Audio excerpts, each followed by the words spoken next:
Hey there. Welcome to the Girl Go Global podcast, where faith and works are empowered. With every episode, we're discussing what it takes to pursue purpose intentionally while doing everything we have in our hearts to do. Together, we're embracing our multi-layered lives with faith, know-how, and grit. I'm your host, Dr. Jasmine, and I'm ready to go global with you. Let's get started. Welcome to the Girl Go Global podcast. I'm Dr. Jasmine, and I can't wait to have this conversation. This is the community where faith and works are empowered. I have with me a special guest, Miss A Rogers. She's the founder of A Rogers Apparel, a woman's clothing brand designed for the modern woman who wants to look good at brunch and in the boardroom. Asia believes in empowering women through fashion. With over 16 years of experience in the fashion industry, she has managed to manage multi-million-dollar contracts. She's also been able to bring her fashion and attire to be worn by women all over. For the woman who is 30 and over, be sure to check out A Rogers Apparel. And by the way, Global Girls, this episode, it's sponsored by A Rogers Apparel. I have with me the founder, and she's going to introduce you and tell you a little bit more about herself. Asia? Hello, I am Asia Rogers, the owner of A Rogers Apparel. And firstly, I just want to thank you for having me on today. I appreciate what you're doing, and I'm just happy to be here. Thank you. I'm going to get right into this girl chat. So, you have to tell me just how you got into fashion. We know a little bit about each other because we went to the same church at one point, Mm-hmm. but I've always admired your fashion. I've always admired who you are, your family, and your dynamic. But I want to really get into how you got into fashion and what that means for you and why you decided to bring this line to women, period. Sure. So, fashion has kind of always been my thing. Before I even knew of a fashion, I always had my own style as a child. All of my memories, I can remember them by what I had on. And so that's kind of like something that I've always just loved to do. And so naturally, when I was finishing high school and going into college, there was no other thought as far as a major. And so I went directly into fashion merchandising. And so again, fashion wasn't what it is today. And so I entered college in 2002. And at that time, fashion wasn't, as much of a household name. And so not a lot of people knew of what a career path I could take, or it was just a lot of questions, but, it was just kind of like the only thing that I felt myself doing. As I got into college, I also entered into a dual degree program where I was able to get a fashion merchandising degree at University of Maryland Eastern Shore, while also getting a degree from the Fashion Institute of Technology in New York. And so I spent about a year there in my junior year of college and got a degree in advertising and marketing. And so I felt like New York really opened my eyes to the industry and let me know that it's just so many avenues that I could go down. I was able to meet so many people who really gave me the confidence and said, like, you have a special skill. And so that is, I guess, my entry into fashion. Um, it was always something that I knew that I had that was a little different from others. I didn't really realize that it was a gift at that time, but I saw that it started to open doors for me. Meaning, I was able to get jobs at popular boutiques just because I knew how to put an outfit together and I kind of presented myself in a way that was aspirational to the customers. So, in many different instances, I was able to kind of get my foot in the door just based off of how I presented myself. Um, After college, I started working with various global retailers. I first started at Joseph A. Bank Clothier, and I started at the bottom, literally, where I was an assistant um, with a planner. In the business, you need a planner and a buyer to pretty much work on any line that's coming out. And so I was an assistant planner, which I did the financials, inventory, all of those kind of things. And then I gradually worked my way up. I then went into Under Armour and worked into allocation, which still, deals with numbers and still the background work to what's going on out into the retail stores that you guys shop in. At that point, I was ready to, spread my wings more. And I really had a passion for product. And so I got a job as a buyer at DTLR, or many know it as Downtown Locker Room. And that particular job really opened my eyes. It was my first opportunity where I was able to travel around and go to trade shows and just meet so many people and go to like the campuses of these really large brands like Nike and Adidas. And it really just opened my eyes. And then lastly, I ended up working as a development merchandiser with a company, Lion Brothers, which also opened my eyes to the global world in manufacturing. So I was able to pretty much see the conception of an item going onto a garment, and was able to, travel around internationally, just working with, worldwide brands. And so I pretty much have kind of I lived, ate, and breathed fashion. I mean, it's just been something that I've been doing for so long. And at this point, I felt like I went through the full cycle, and it was only no other choice but to, do it myself, do it for myself. I felt like I worked for so many years building other brands, and it was really time for me to build my own. Wow. You've said so much. I can't even believe that I don't even remember how long we went to the same church, by the way, but Yeah. I'll have to say that I can't even believe I was sitting next to you sometimes, or we were Mm-hmm. sitting near each other, and I didn't know all of the great things that you were doing. And I'm just so proud of you, girl. Oh my God. Like Thank you. I had no clue. And I'm so glad that I get the chance to have a bit of an intimate conversation with you about this. Like, literally, you've been doing your thing, and I don't even think that people even know. Even, I mean, Yeah, like, literally, you have been in some of the most high end fashion brands in the world, and I don't even know if some of your clients or people that are buying from you online even know. Like, they, sis, yeah, tell your story. I know so many people have told me for so many years, like, what you do is not, I guess average, right? And it's like, why don't you tell your story more? And I've always tried to be a voice for people who were coming up, mentorship and helping, college students and telling them my story more.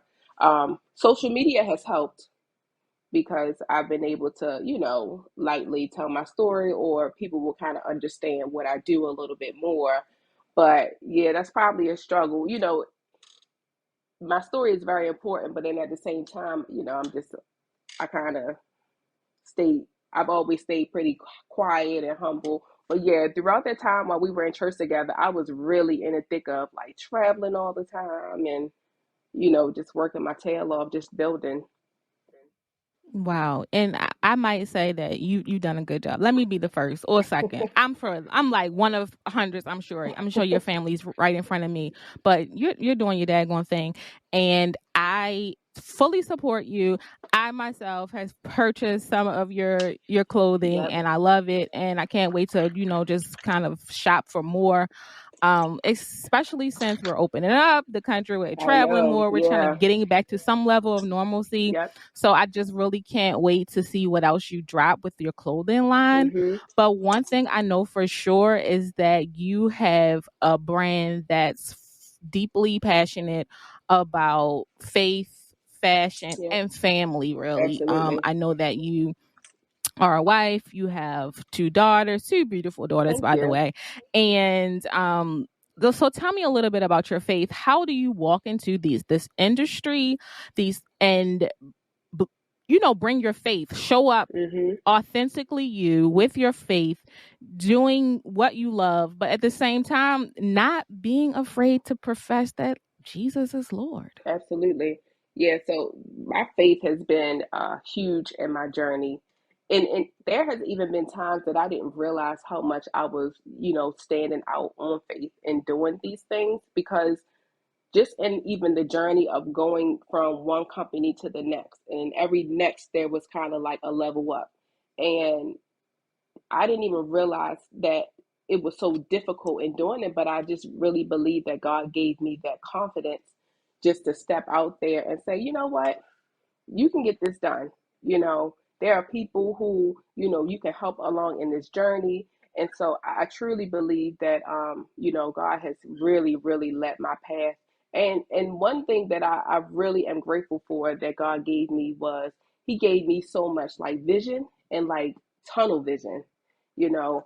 Like, talk about that real quick. I Sure. don't want to cut you off, but Uh-huh. like, talk about vision. Like, you said that you went to Eastern Shore. I think Mhm. I applied there. I got in, but didn't go. Mhm. And by the way, when you when you graduated, I mean, when you went, I was graduating Okay. from Morgan State. But at the same time, like, I myself can attest to having a vision going into college, and like a God vision, I'll Mhm. call it, like just point blank. Like, tell us about your vision, because one of the tenets of the Girl Go Global community and podcast is really to talk about faith, but also strategy. Where did that vision come from? Were you always into fashion? Tell us a little bit more. Yeah, so it was something that I was just always into. I was always a creative person. I always kind of saw things differently. I saw different patterns together that may not have made sense, or I always saw color before I kind of went with the muted tones. And so it was always those things that, I was always artistic. So I could draw, and I was just a visual person. I was very crafty. And so, um, I've always been told, my hands are blessed in the sense that I can do makeup, I can do hair, I can do nails, I can sew. And so I was just always a person that I just needed my creativity to help me, just be myself. And so it's funny because when I say that I couldn't see myself doing anything else, I literally couldn't see myself doing anything else. As I've gotten older, you become more business minded. You're like, oh, maybe I should tap into these things. But my core, my inner self, and I know a part of my purpose is built in God making me this creative and wanting to, help women feel great about themselves and, have some of that confidence that I feel like that I had to even, walk into some of these doors. Wow. That's so good. Like, you talked a lot about confidence. What Hmm. gives you the confidence? What gave you the confidence? Like, I know some people don't have the confidence to say it. They can step outside of corporate, right? Hmm. And say, I'm going to do my own thing. What gives you the confidence? And I know it kind of resides in your faith, but like, what made you want to make that leap? Right. It's funny, I joke with my mom today, but growing up, she always gave my sister and I like a great deal of confidence, and so we look back and we laugh at some old pictures from when we were like teenagers, or, and I was finding my style, so I was always wearing something wild. And she always just gassed us up, oh, you guys look good, all of that. But I really felt like that I don't even know if she knew what she was doing, but it was really building a sense of confidence in us that many people didn't have. And so even when there were times that I may have stood out, too much, or I wore something that was a little too bold, or, what have you, it was me, and I felt unapologetic about that. And so that confidence, I feel like that's why I am so authentic to who I am, because I believe that that's my confidence. I know that it's not even me to try to like go left or go right outside of like who I am, and what I stand for. And I know it's a God thing too. I know that's the way he built me, that I have to be truly authentic and stand in, the way that he wants me to be. Um, and my husband is the same way, and I believe that that's why he put us together, because we are really like passionate about being our authentic selves, and representing our family, and just representing the kingdom of God, in such a way as well. For sure, for sure. So I know it takes a lot of faith to kind of step into and walk into this industry, Hmm. even though like you've been in the industry for about 16 years or more. Hmm. Tell us who want to know, like maybe there's someone out here who kind of wants to get into fashion, or maybe it's not fashion in the way that you do it. Maybe it's a t-shirt line. Like, Hmm. can you give like a couple strategies for that person who says, hey, I want to sell some t-shirts, or I want to do jeans, or I want to do shoes? Like, can you drop a couple gems for folks out there who don't even know the first thing about how to How? get into any type of apparel, Right. whether it be in your lane or another lane? Can you help them out? Sure. My first rule of thumb is do your homework. It's so important and we have information at our fingertips like no other. So you have YouTube that you can, watch some other experts or people who have been able to have some success, and they really give you, a how-to guide. You have Google. You have so many ways now that you can do some of the background work to kind of set you up so that you can, you're always still walking in blindly because you still learn as you go.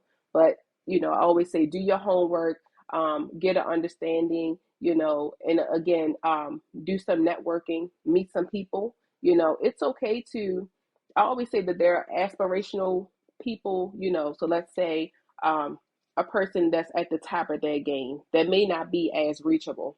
But there's always uh, people that are close by that are doing really well in a particular area that can always be accessible enough for you to reach out to them and ask them a few questions, or, take them out to lunch or do whatever you need to do just to understand.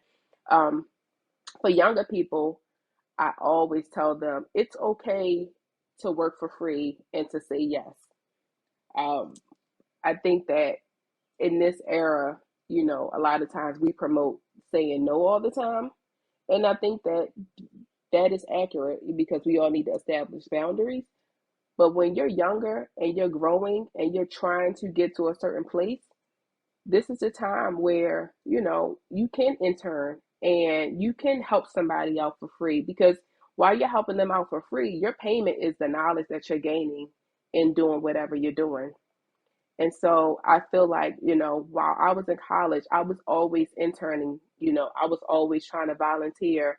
I was trying to get my foot in the door. When I was in New York, I was volunteering for free working at Fashion Week, but I was also able to watch these big shows that I would never had the, access to. And so it's so much reward in just stepping in and saying, yeah, I can do that. Or, I can stay a little later just so that I can, learn a little bit more. Um, and then I also say, learn your customer base or whatever that thing is that you're trying to do. So if you want to sell t-shirts, well, who are you selling them to? What do they like? You know, if what you want to write, on them or whatever you're saying is that appropriate? Like, does that actually, is that for you or is that for them? And so I feel like you always got to know your customer and be very, very defined in who that customer is. Yeah, I totally agree with everything you said. I work in government, Mm-hmm. and um most of the time, people trying to get to the executive, or they're trying to get to the political appointee or Mm-hmm. whomever that they work for. They want to smooth with them, if you Mm-hmm. will. But let me tell you who got the plug: the assistant. Absolutely. Okay. Like literally, if you want something to get done, you need to go to the assistant. I used to Exactly. be a special assistant to a chief of staff, and some people have mastered the art of knowing that the assistant is the plug. Mm-hmm. I would get all kind of direct emails like, "Hey, Mm-hmm. can you help me get on the calendar? Can you help me get this resource? Can you get me into this meeting?"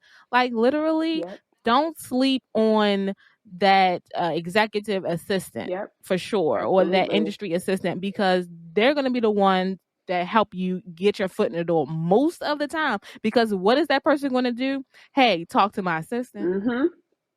You know what I'm saying? My assistant works And my calendar, you know. exactly. That's, and be nice. Oh Hello. my gosh.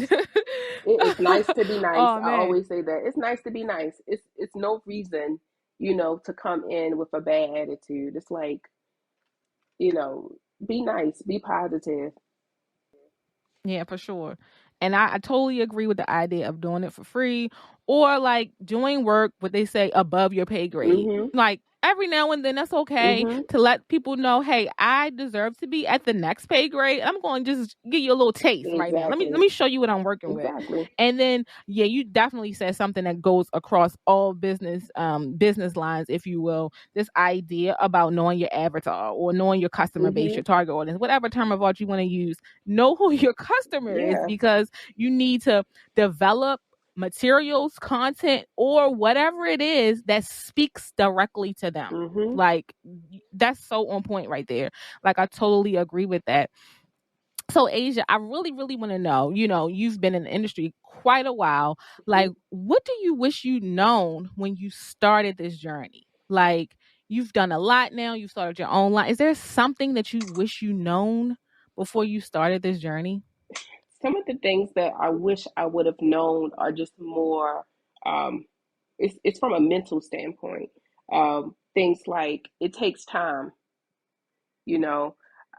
I tried to do so many things in my 20s and just try to jump out Mm, there, but I wasn't ready. Like I can say that's today that good. I wasn't ready. I had the talent, but I don't think I had the business mind. I didn't have the structure or the discipline because those are the things that bring on the longevity. You know, the talent is great, but you can continue to nourish that as you're learning something else. Mm-hmm. Another thing is that what goes along with it takes time is it's okay to fail also. You know, I was listening to Sarah Blakely, the lady who founded Spanx, and she Okay. said that she would sit around, her family would sit around the dinner table every day, and her dad would ask them, "What did you fail at today?" And that was a common question that he asked them because he knew that if you guys failed at something, you actually tried to do something. And so that stuck with me because it's now I look at it as, you know, these failures help me move forward, you know, the mindset of failing forward.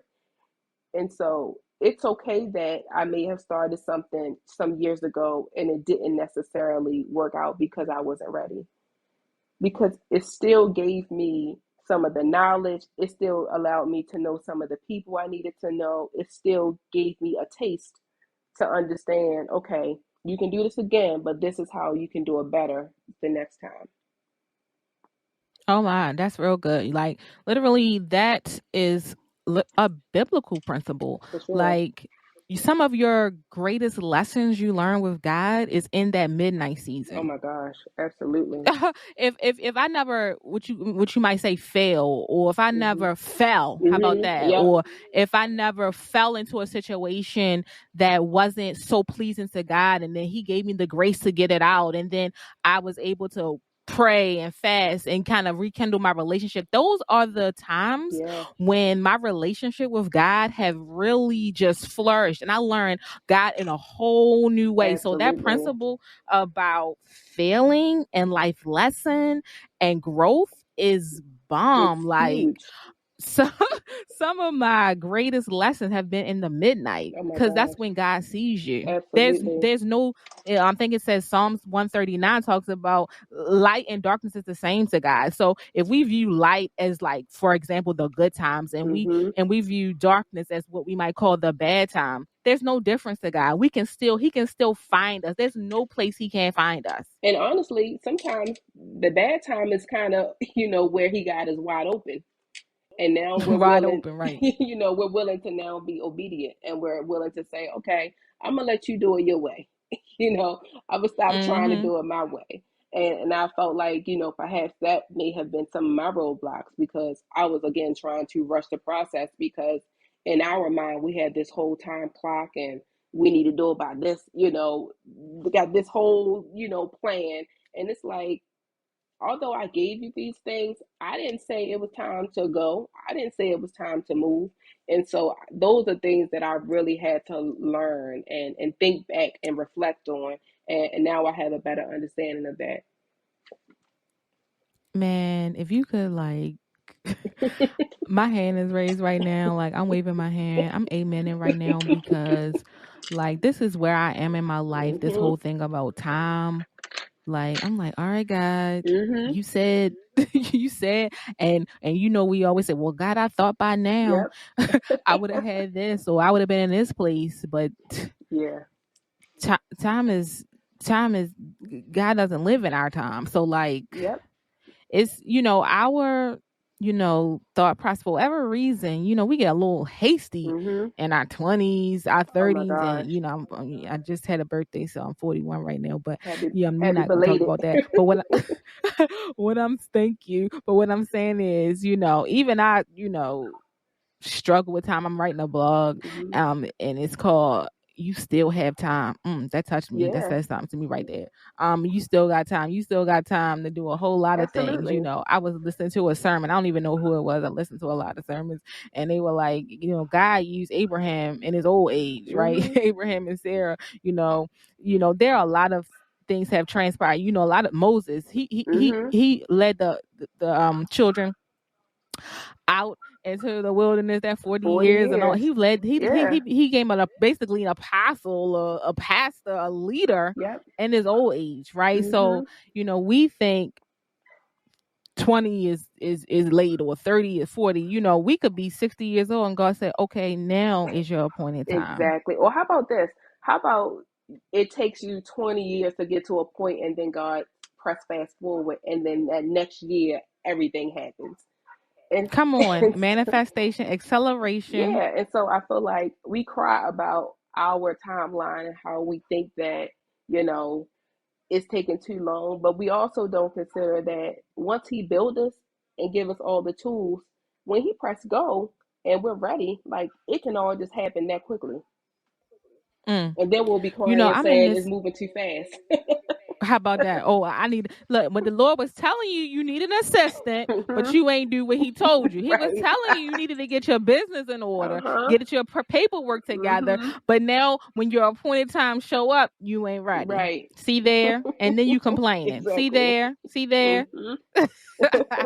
Oh my, oh my. Are we preaching to each other? Right. We are. Oh my. So that's real dope. Like Mhm. time, if life lesson, that moment of failure, and then God shows up Yep. and it was all worth it. How about that? Absolutely. My. All right now. I'm gonna have to cash you up. You an offering child. Uh, so let me talk to you real quick about what it means for you to be persistent. I like the idea about grit, courage, keep Yep. going, Me too. because things don't happen overnight. And that's one of the other things, right? Mhm. That in our youth we don't understand. It doesn't happen overnight. Mhm. And it takes lots of ups and downs to get to where we're going. I'm sure there were many times along those 16 years you was like, all right, God, Oh, it was real. I know I had this vision when I was at Eastern Shore, but what you doing right now, It right? was I real. know there were times when you were like, you may have even wanted to quit. I know Mhm. there were times when, you didn't see your way clear, Mhm. but what keeps you passionate? Because 16 years, you had to have had a lot of grit, It a lot of courage to show up every day, to do what you had to do in order to manifest the moment when you are able to launch your own brand outside of the confines of corporate think, mhm. so that way you can then blend that faith, fashion, and family that I see. This I'm just telling you what I see, that Let me as write that your down. target audience, right? That's what I see. So like, what keeps you passionate? What keeps you going? Other than your faith, like, is there Yeah. anything that you can share? Yeah. So it's a few things. So just to go back a little bit. So as you mentioned, so these 16 years have not been, I breezed by the story really quickly. Um, so in many instances, I was usually always the only Black girl in the room. And if I wasn't the only Black girl, I may have been the youngest. And so I had to learn how to acclimate to all of these different environments. Um, and not only was it, even if you take the race away, it was the background. And so I come from a true, Baltimore City. I come from a single parent household. I had the similar story to so many of the 80s babies who grew up in Baltimore City. And so the that right there was difficult. And so when you talk about grit, it's things that I don't even realize until I'm talking right now that I just had to kind of work through and work on myself to even, adapt to these different environments. But one thing about me, I always have been a person about doing the work. We talk about faith a lot, and faith is amazing, and it's what we need. But faith without works is dead. And so I'm always a person who is saying, okay, well, you got to do the work, you know. And so even when the work didn't look as glamorous as what somebody else's work was, or I was working a lot longer, a lot more, and it just didn't seem right. I knew that I had to do something. Or what about those times? It was times that I knew it was time for me to leave. You know, it was time for me to leave these companies, but I had to wait until the right opportunity came. And so I was never a person to just quit and just walk away, even when times got rough. It was like, no, you're going to wait until that right opportunity comes. And that's the way you leave. You have to leave properly for yourself. And so for me, it's always been, you just got to keep going. That gives me that courage to know, that I just got to keep going. Um, Another thing is, yeah, I just feel like I just always kind of knew myself, and yeah, right. And I believe that that knowing yourself and knowing like this is who I am. Don't lower your standards, don't quit, don't try to do the next thing just to kind of get out of it. That really kind of gave me that mindset, really just saying you have no choice but to do this. Hmm. That's good. You don't have no choice, man. Mm-hmm. That's good. Wow. So Mm-hmm. when you talk about all of you that you've shared, you've sold or worked with global national brands. I envision I'm visioning for you, right? I envision that that's something that you aspire for your own brand. Absolutely. Um, but what does it mean to go global for you? Like when I say this podcast is Girl Go Global and it's more than Mm-hmm. locality, what does it mean when I say Girl Go Global? Because I think you're doing it, but what does that mean to you? I would say that it means being able to, and I'm speaking from a woman's position because that's my target. Um, I always say my motto is fashion is your language, right? So when we say go global, that means, and mixing that with fashion is your language, to me, that means that we're all speaking the same language through this one thing. And so, in that one thing, for me, it's not always about, yes, I sell pretty clothing, but for me, it's never been just about me being that a regular boutique, because I really see that there is empowerment through fashion. When you look good, you feel good. Studies show that if one doctor comes in a room in his, in his lab jacket or in his scrubs or whatever, his, uniform, he is looked at to be a lot smarter and more advanced than maybe a doctor coming in just with his regular clothes on that he will wear out to the mall. And so it's real studies out here that shows that the way you the way you dress, the way you your appearance. It really is that first signal that a person gets when they come in contact with you. So that is inclusive for a woman here, a woman overseas, a woman, and it really goes across all ages. I particularly target 30 and over because I believe that once you kind of cross that threshold from 29 to 30 and you kind of, mature a little bit, and now you're kind of looking to say, okay, how can I put my best foot forward? What are the things that, I can do to stand out from the crowd? You start to think a little bit more strategically. But yeah, I feel like going global to me is having this pretty much this universal language of fashion and how it makes you look and feel and perform. That's awesome. Wow. So before we go, I just Hmm. want to say today we have with us Miss Asia Rogers of A Rogers Apparel. By the way, this episode is sponsored by her. I am so excited to see what's next for Asia and all that she has doing with her brand and how it will evolve over the next few years. And hopefully, when she launches in Bloomingdale's and Nordstrom's and all those places, we can have her back on the podcast or some other platform that we're using at this time. At that time, but until then, how can people connect with you, Asia? How can they check out your apparel line, and how can they connect with you personally? Sure.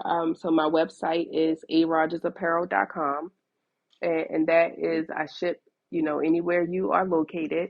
My Instagram is at A Rogers Apparel, as well as my Facebook, and it's pretty much A Rogers Apparel is across all of the platforms where anyone can contact me. Awesome, awesome, awesome. Thank you, thank you, thank you so much for joining. Asia truly is a global girl, and she is embodying all the tenets of the Girl Go Global community and podcast.